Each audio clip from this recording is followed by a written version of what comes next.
Welcome back to the Wow Factor. I'm your host, Dr. Mark Mann. The last time we visited Canada on the podcast, we talked strategy with Dan Leslie, the president of Canadian Operations. On this episode of the Wow Factor, we talk tactics with one of Smartway's general managers who works in the heart of Canada's industrial engine. Paris and Bradford, Ontario are critical hubs that bridge the gap between the Greater Toronto Area and the heavy manufacturing corridors of southwestern Ontario. With the Canadian industrial vacancy rates at historic lows and rental costs rising, maybe even soaring, Smartway Trailer Rentals team provides the elasticity that allows Canadian businesses to scale without the crippling overhead of traditional real estate. Joining me today is the gentleman who leads our operations at the Paris, Bradford, and Colborne, Ontario locations. With a background in fleet solutions and a heart for his people and his customers, he is definitely the man to talk to about why the smartest way to grow a business in Canada right now might actually be to stop looking for more warehouse space. He's the general manager for Smartway Trailer Rentals, Gerry Lovell. Gerry, welcome to the show. Hey, Mark. Thanks very much for having me.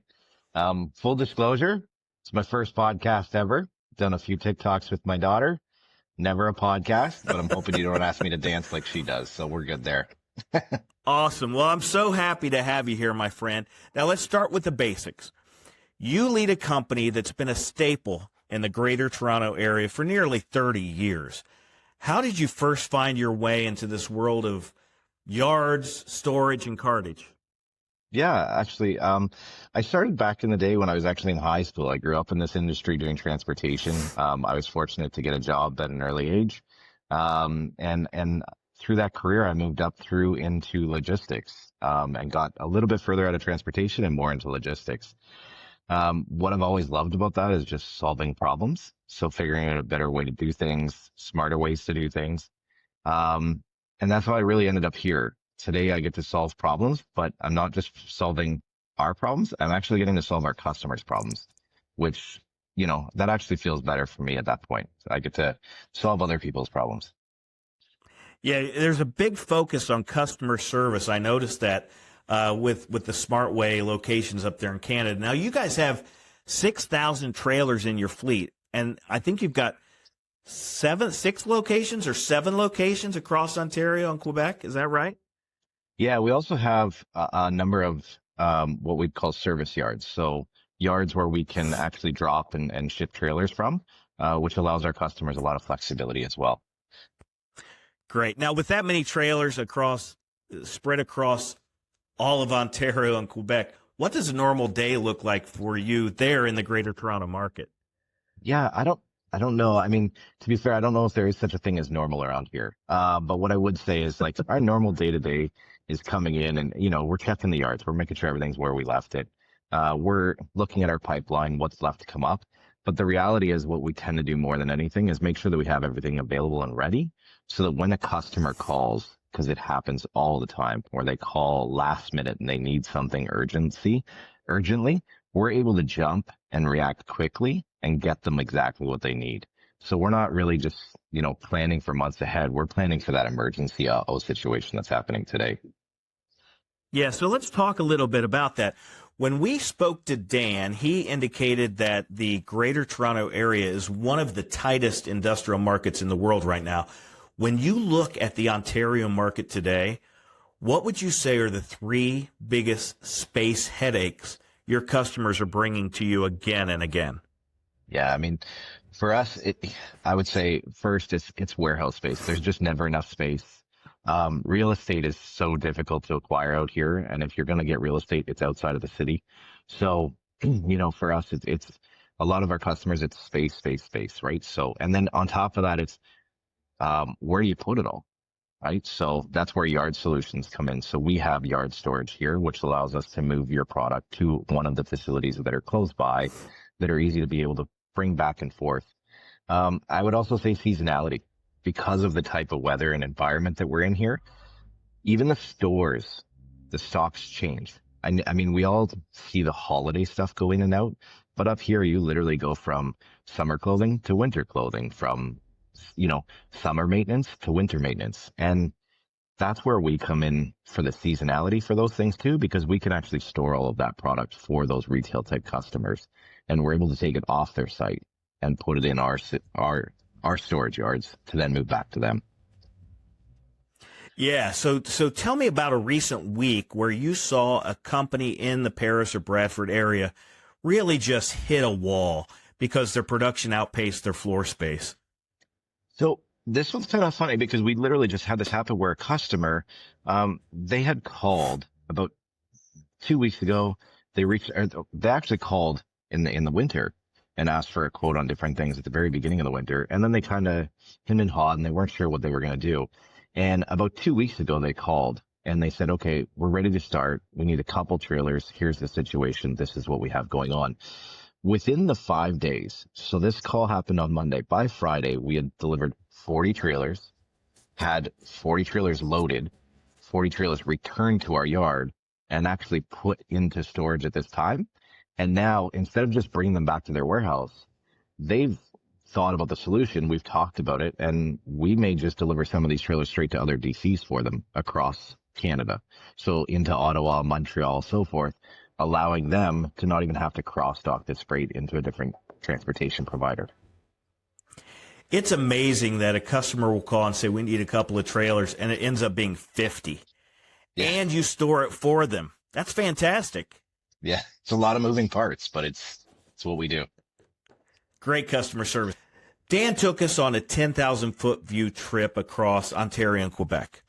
You're really positioned to give us a boots-on-the-ground story here, and I know you probably talked to a few customers who still see a storage trailer or container as a temporary Band-Aid for a messy yard. But tell me about a customer where that thinking flipped, where they realized that 53-foot trailers are actually a better long-term plan in terms of strategy than a 10-year warehouse lease. Yeah, absolutely. I mean, I think we talk about manufacturers a lot when it comes to these types of scenarios. But I'm going to flip it up here for retail. And the reason I'm going to do that is just up here, we find that the retail clients have really adapted to this model. They realize how meaningful these trailers are to them. Warehouse space is, for one, very expensive. But the other part too is, when you think about it, you have all this product in your warehouse that you're not going to touch for many, many months. And you don't have a good visual of the product that you're actually working with today and the inventory that you need to actually confirm. So, you know, do we need more product A? Do we need more product B? If your warehouse is full of, you know, A to Z, you can't see A and B all the time without getting past, you know, the X, Y, Zs. So that's where our trailers come in handy, because you put everything in these things. We move them outside of your door. They're put in your yard or they're put in our yard, and you don't have to deal with, you know, the inventory that you don't need to see for 6 months. That congestion allows you to think clearly, allows you to make meaningful decisions about your business going forward. And you're not ordering as much overflow inventory as you may need because you can actually see your inventory. Yeah, that's a great point. So walk me through a time when a customer was ready to sign another expensive lease and you were like, whoa, whoa, whoa, whoa, whoa. And you helped them compare that flexibility you offer in terms of mobile storage to the rigid cost of Canadian industrial real estate. Yeah, we had a customer who was growing really fast. They originally were just, you know, kind of a mom and pop factory. They were doing some random, they were doing their, you know, every year they do the same production. And someone took notice. They landed some really big, you know, corporate accounts that allowed them to expand their business quite rapidly. And the conversations that we had were, you know, how can we get some of this product moved to a new building if we're moving? What can we do to be able to then off lease the equipment, you know, and it all sounded very positive for them, but there was some fear for sure. And the more we talked about it, this gentleman and I actually had a good conversation. We realized a lot of his fear came from the unknown, which is signing a long-term lease. How long will these corporate deals actually last? Are they as big as they tell them they are? right? And we had a good conversation, and it turned out, part of the problem was that he just didn't have the space on his yard. He had to build a large inventory of items so that when the demand came from these corporate stores, he was able to fulfill their needs. Well, we talked about the fact that not only do we have the trailers, but we can move them here and store them here. And all of a sudden, that just took a ton of weight off of his shoulders. He realized that instead of having to store all this stuff on his own or put it into warehousing, he could just put it in the same trailers that he's put it in for years, but he can use more trailers and just have them removed from his site. And then when the demand came, we'd move them right back. He could then offload them, or we could move them direct to the ship. It took a lot of the pressure and weight off of him for sure. And he's a great customer. We're always working with him. So tell me about a time when a customer called you in a real, like, we are out of space moment, maybe during a winter rush or supply chain surge. We had a customer in Paris this past winter called us in a bit of a panic. They had a bit of a surge with the inbound inventory right before a major seasonal push. At the same time, the weather had really slowed down the outbound shipments. So they were filling their warehouse quicker than the shipments would get out because of the seasonal demand, the weather that was actually happening.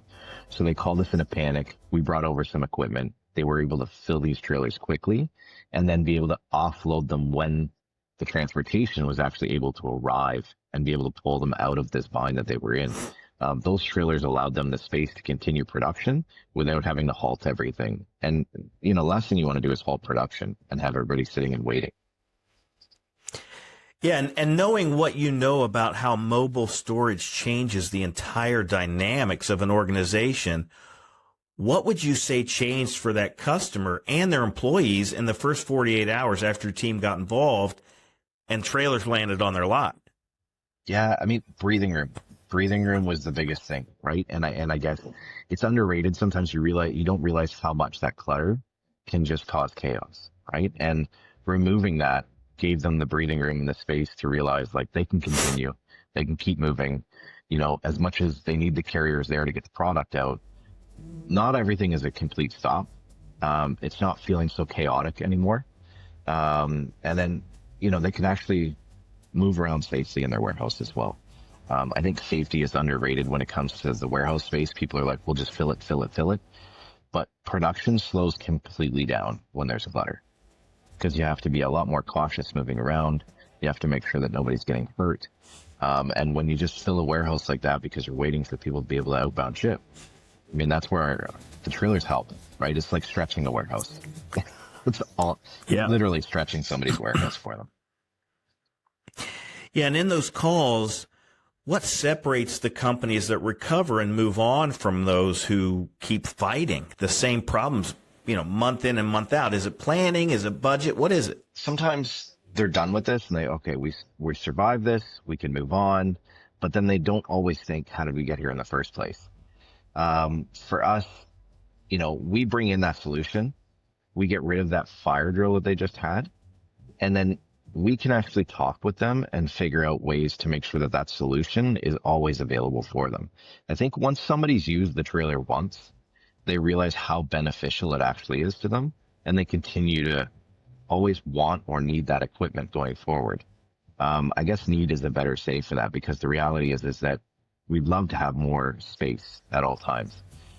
So by providing these trailers, they're allowed to have all the space that they need, and they can do it on a moment's notice, and it's very flexible.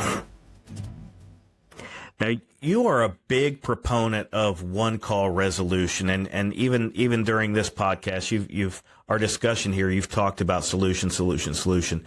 And I've heard you say that your one-call solution is what keeps customers coming back. Think of your favorite warehouse manager or an operations manager you've worked with recently.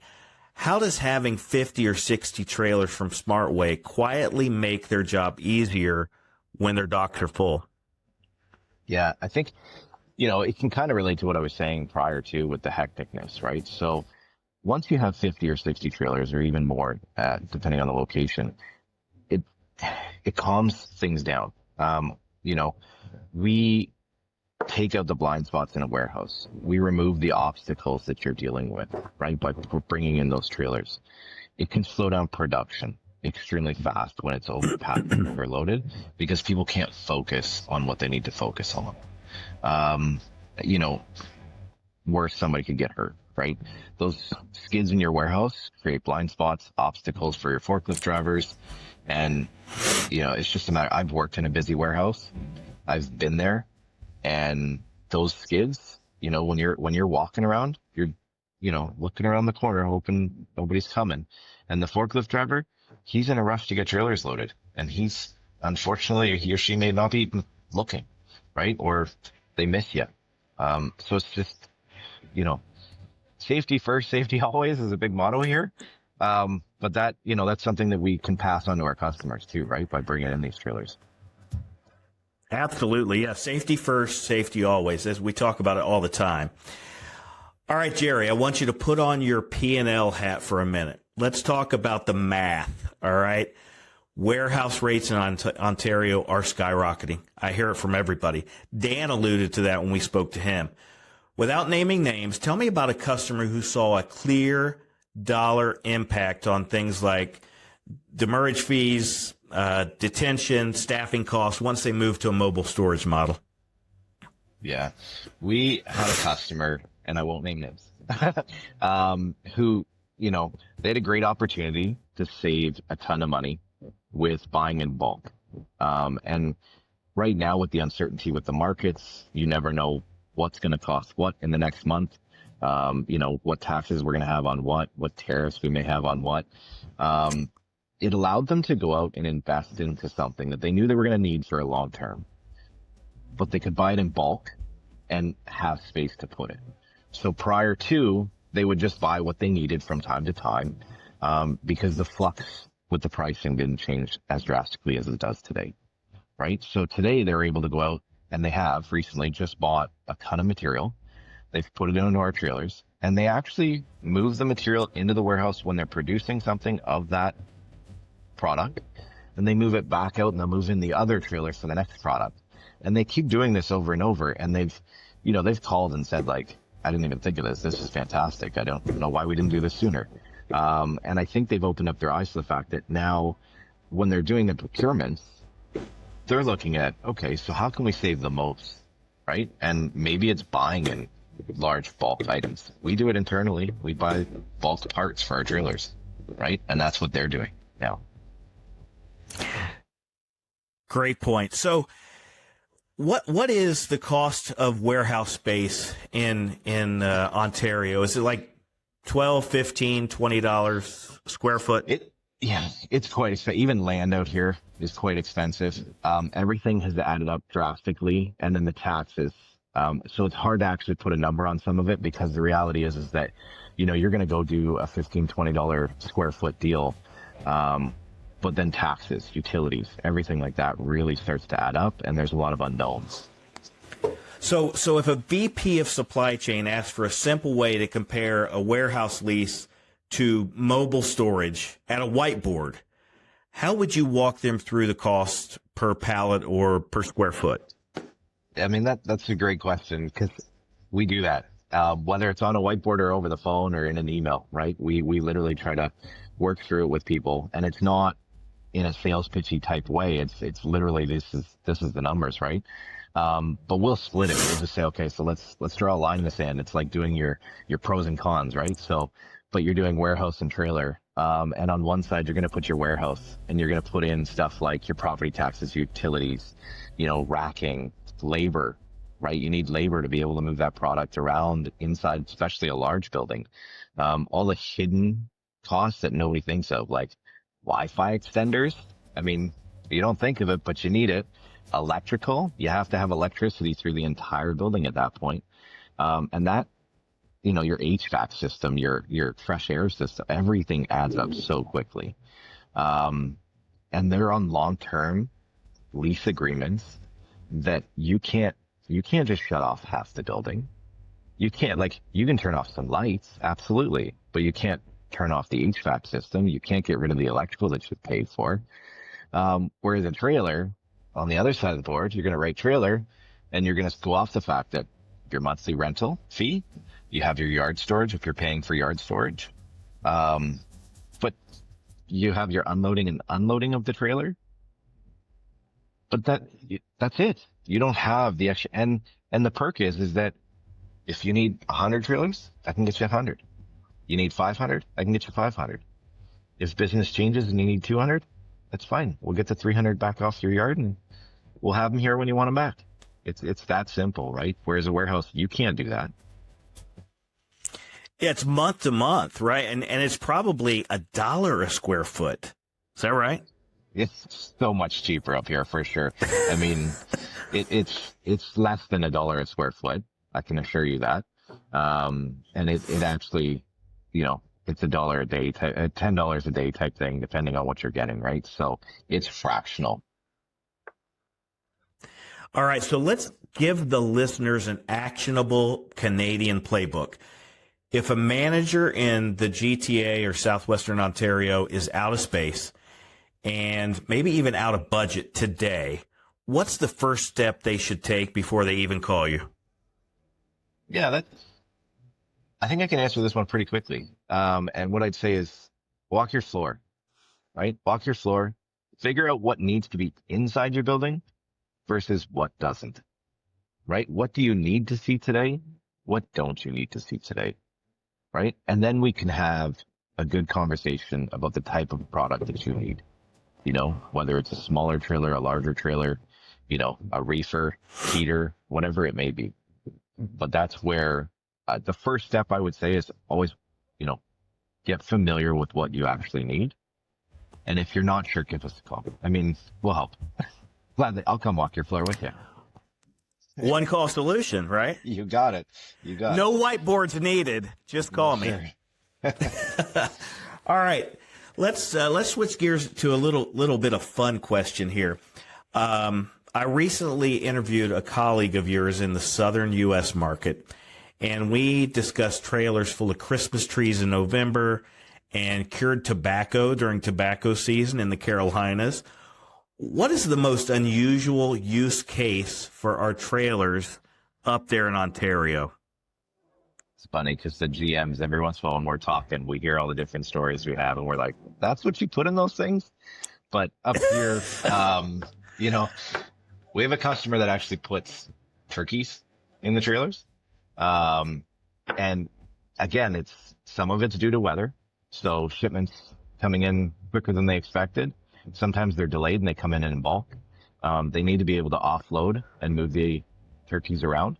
Also during processing times, if the line has to stop, they have to be able to put the product away in a nice, cold, dark, clean, dry trailer.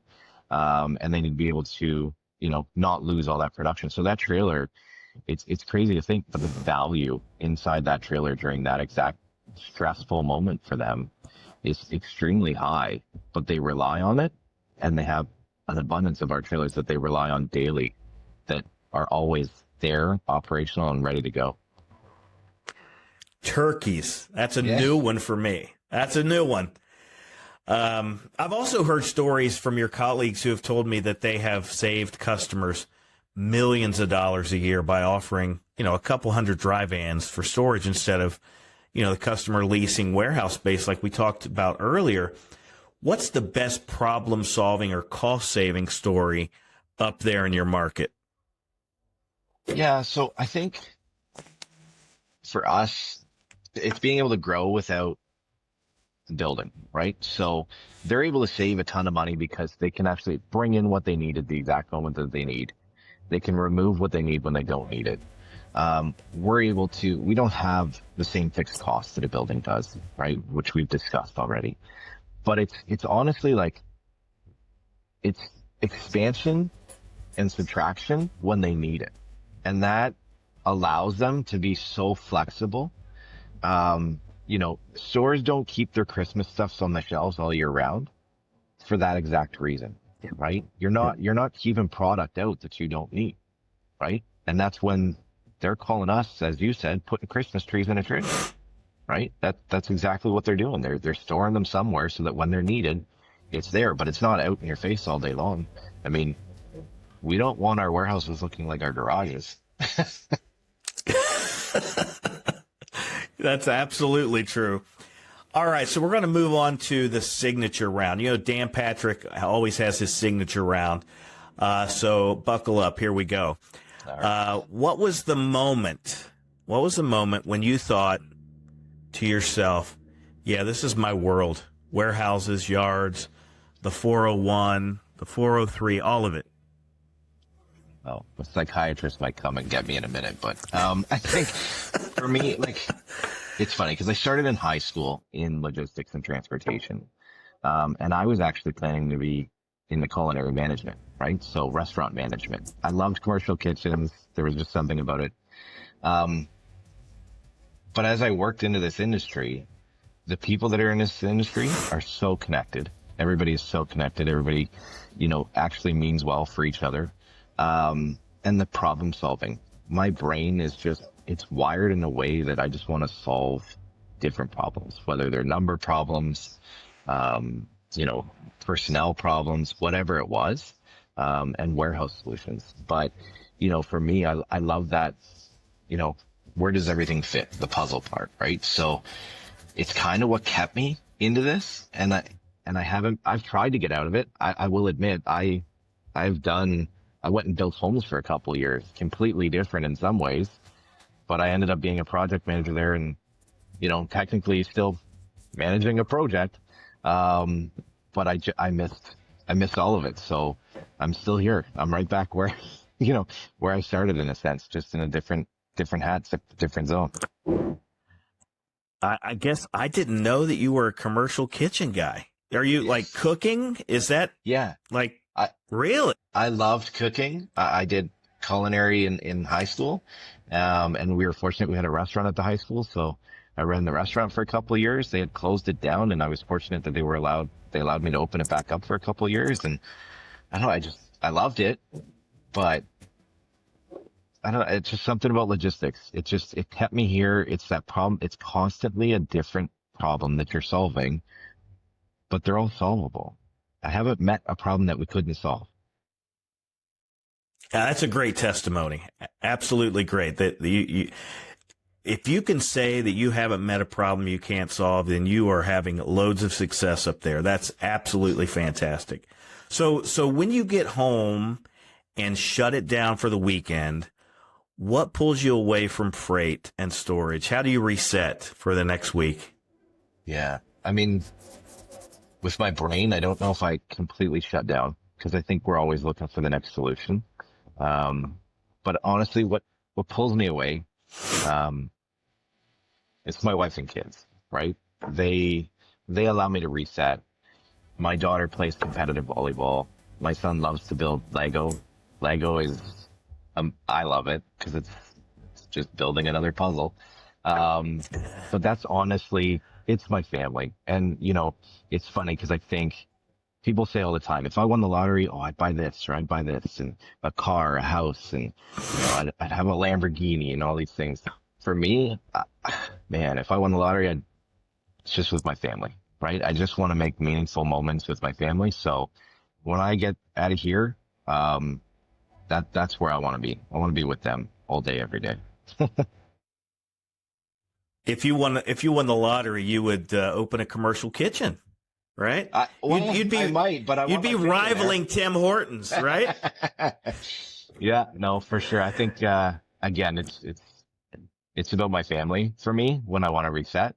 Yep, but absolutely. I'm also the type of guy that I can't stop working, so I could just be here, just maybe a flashier desk than everybody else at that point. Yeah, I'm the same way. I am not good at vacation.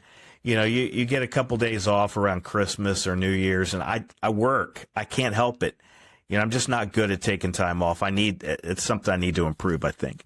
So think about the best boss or mentor you ever had. What is the one thing that stuck with you? What's the thing that they said to you that you now hear yourself repeating to your teams there at Bradford and Colborne and Paris? Yeah, I think there's two main things that stick out. One of them wasn't even a person. It was a motto that was up on a wall at a building that I worked at for the first 20 years of my life. And on the wall in the warehouse, it said, "There's a better way, find it." That stuck with me forever because it meant two things. For one, what we're doing today could possibly be done better, but also don't be scared of change, right? And I think that's something that the people tend to get scared of. But the reality is that those two things meant so much to me on one side. Other than that, I think another mentor of mine, I prefer to call them mentors than bosses. A mentor of mine said to me that, don't be afraid to ask questions, right? And I try to relay that to my staff as well. Even if you've worked here for 10 years, and everybody comes to you, there's going to be times where you might have a question. Don't be scared to ask. I'm also the type, I will gladly go to my staff and ask them a question that I don't know. I will call other GMs or, other coordinators throughout the company and ask questions that may seem silly. Like, how did you not know that?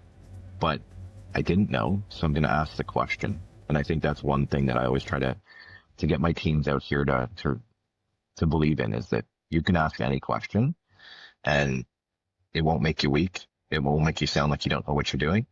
And we'll get you the answer, and then we're all better off at that point. Those are the two things that really stuck with me, was those two things. Yeah. I had a former boss and mentor that always said change is always easy, right? Change is always easy, with that emphasis on always. In a world full of people that say that change is never easy. And I've got that still hanging on my wall in my home office. Change is always easy. And I default to that, especially if you embrace it, right? It's always going to be easy. So Gerry, as we wrap this up, what is one myth about storage trailers that you hope that we can retire after this episode? Yeah, I think for me, they're not a short-term Band-Aid solution. They are something that you can keep and use and flex with your business. A lot of the Canadian companies, big corporations out here, use hundreds of storage trailers from us. And they use it because they know the business model works. And, one example that I'd love to explain is, I used to ship movies, and we'd ship VHS movies, and they took up a ton of space. And, all the blockbusters, Rogers videos, and I might be dating myself here, but, we shipped a ton of videos to these people. And then eventually it went to Blu-ray, and there was less trailers. The boxes held many more movies, which meant less skids. And eventually it went to Netflix, right? Where, a streaming service is where those didn't really exist. So now it's very few and far. But that kind of shows how the business model can change. And this is where the storage solution changes, right? I mean, you might start with 500, you might get down to 300, you might get down to 100, but then you may go into a new adventure where you need some more. And that's kind of where, a lease can't do that for you. So where a storage trailer can, but it can be a long-term solution, not a short-term, I think is the main thing there. Absolutely. I agree with you. So we've got thousands of listeners across Ontario listening to this podcast right now. So for those folks who are listening, and they're quietly thinking to themselves, we might be in trouble on space, what's the one thing they should do this week? I'd say walk your floor, confirm what you have, what needs to be in that building. And then, I would say have a conversation, reach out, and we'll help you get to your next step and your next goal, and make sure that you've got a win for your ownership team as well, so that you have a financial sound, like good, solid win for your group as well. It's not only a financial win, safety in the warehouse, clutter. I can't see how it wouldn't be a solution for anybody. Gerry Lovell, General Manager at Smartway Trailer Rentals. This has been a great conversation, my friend. Thanks for showing us the wow factor in Ontario today. Thank you, Mark. This was great. I really appreciate it. And I didn't have to dance like I do on the TikTok video. So that's even better. Thank you. Very good. Guys, I'm Mark Mann, and we will see you on the next episode of The Wow Factor.